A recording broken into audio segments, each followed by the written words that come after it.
லேவியராகமம் 1 அதிகாரம்.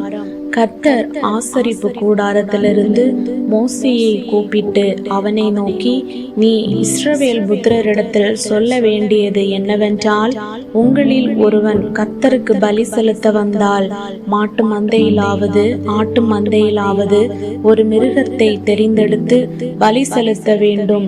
அவன் செலுத்துவது மாட்டு மந்தையிலிருந்து எடுக்கப்பட்ட சர்வாங்க தகன பலியானால் அவன் பழுதற்ற ஒரு காளையை செலுத்துவானாக. கர்த்தருடைய சந்நிதியில் தான் அங்கீகரிக்கப்படும்படி அவன் அதை ஆசரிப்பு கூடார வாசலில் கொண்டு வந்து, அது தன் பாவ நிவர்த்திக்கென்று அங்கீகரிக்கப்படும்படி தன் கையை அதன் தலையின் மேல் வைத்து கர்த்தருடைய சந்நிதியில் அந்த காளையை கொல்ல கடவன். அப்பொழுது ஆரோனின் குமாரராகிய ஆசாரியர்கள் அதன் இரத்தத்தை எடுத்து அதை ஆசரிப்பு கூடார வாசலில் இருக்கிற பலிபீடத்தின் மேல் சுற்றிலும் தெளிக்க கடவர்கள். பின்பு அவன் அந்த சர்வாங்க தகன பலியை தோலுரித்து அதை சந்து சந்தாக துண்டிக்க கடவன்.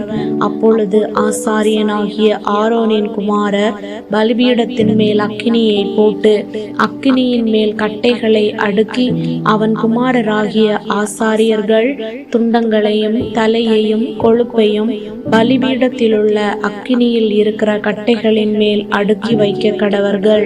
அதன் குடல்களையும் தொடைகளையும் அவன் தண்ணீரினால் கழுவுவானாக. அவைகளையெல்லாம் ஆசாரியன் பலிபீடத்தின் மேல் சர்வாங்க தகன பலியாக தகனிக்க கடவன். இது கர்த்தருக்கு சுகந்த வாசனையான தகன பலி. அவன் செலுத்துவது செம்மறியாட்டு மந்தையிலுள்ள ஆடுகளிலாவது வெள்ளாட்டு மந்தையிலுள்ள ஆடுகளிலாவது எடுக்கப்பட்ட சர்வாங்க தகன பலியானால் பழுதற்ற ஒரு கடாவை கொண்டு வந்து கர்த்தருடைய சந்நிதியில் பலிபீடத்தின் வடபுறத்தில் அதை கொல்ல கடவன். அப்பொழுது ஆரோனின் குமாரராகிய ஆசாரியர்கள் அதன் இரத்தத்தை பலிபீடத்தின் மேல் சுற்றிலும் தெளிக்க கடவர்கள். பின்பு அவன் அதை சந்து சந்தாக துண்டித்து அதன் தலையையும் கொழுப்பையும் கூட வைப்பானாக. அவைகளை ஆசாரியன் பலிபீடத்தில் உள்ள அக்கினியில் இருக்கிற கட்டைகளின் மேல் அடுக்கி வைக்க கடவன்.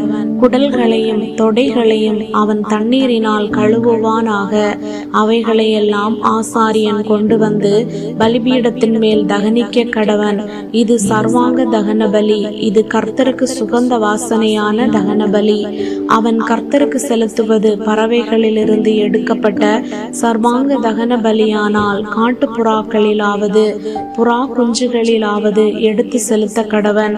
அதை ஆசாரியன் பலிபீட தண்டையில் கொண்டு வந்து அதன் தலையை கிள்ளி பலிபீடத்தில் தகனித்து அதன் இரத்தத்தை பலிபீடத்தின் பக்கத்தில் சிந்தவிட்டு அதன் இறைப்பையை அதன் மலத்தோடும் கூட எடுத்து அதை பலிபீட தண்டையில் கீழ்ப்புறமாக சாம்பல் இருக்கிற இடத்திலே எறிந்துவிட்டு பின்பு அதன் செட்டைகளுடன் அதை இரண்டாக்காமல் பிளப்பானாக.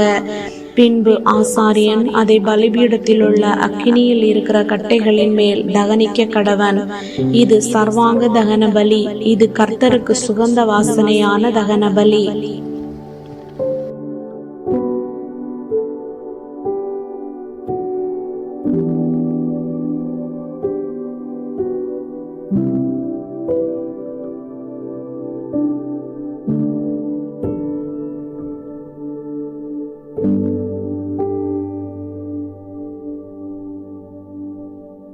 thank you.